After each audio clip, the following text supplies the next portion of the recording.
મૂળી તાલુકાના સરલા, દુધઈ, સુજાનગઢ સહિત ગ્રામ્ય વિસ્તારમાં હાલ ખેડૂતોએ ઉનાળા પાક એવા તલ, જુવાર સહિતનું વાવેતર કરી દીધું છે અને હાલ દુધઈ પાસે આવેલા નરાળી તળાવમાં પાણી ન હોવાથી અને વાલ્વ ન ખોલવાથી ખેડૂતો મુશ્કેલીમાં મુકાયા છે અને બીજી તરફ તાજેતરમાં જ ખેડૂતોએ પાણીના નાણાં ભર્યા હોવા છતાં પાણી નથી મળી રહ્યું, જ્યારે ધોળીધજા ડેમ ઓવરફ્લો થઈ પાણી નદીમાં વહી રહ્યું છે અને બીજી તરફ ખેડૂતો પાણી મળે તે માટે માંગ કરી રહ્યા છે।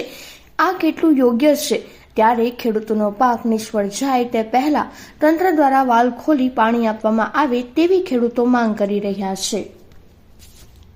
મૂળી તાલુકાના સડલા ગામ, ટીકર ગામ અને સુજાનગઢ ગામ અને દુધઈ ગામ, આ 4 ગામમાં થઈને ઓછામાં ઓછા 3000 વીઘાના તલ વાવેલા છે। 3000 વીઘાના તલાવમાં અત્યારે સડલા ગામનું તલાવ નરાડીનું છે ને, એમાં અત્યારે પાણી ખૂટી રહ્યું ને 7-8 દી થયા।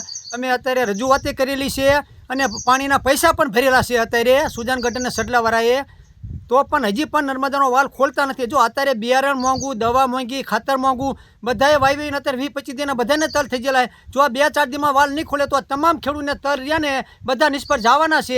એટલે સરકારને અમારી નમ્ર વિનંતી છે કે તમે તાત્કાલિક વાલ ખોલાવો।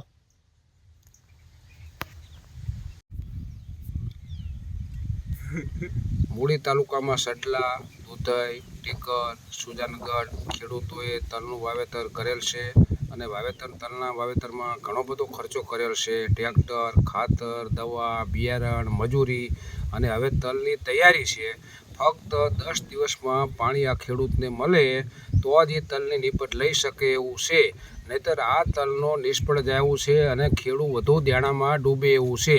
તલ જો જતા રહે તો ખેડૂતને કંઈ રહેશે નહીં અને સરકારને ખરેખર આ 10 દીમાં આ લોકોને પાણીની વ્યવસ્થા કરી દેવી પડે, અત્યારે જરૂર છે।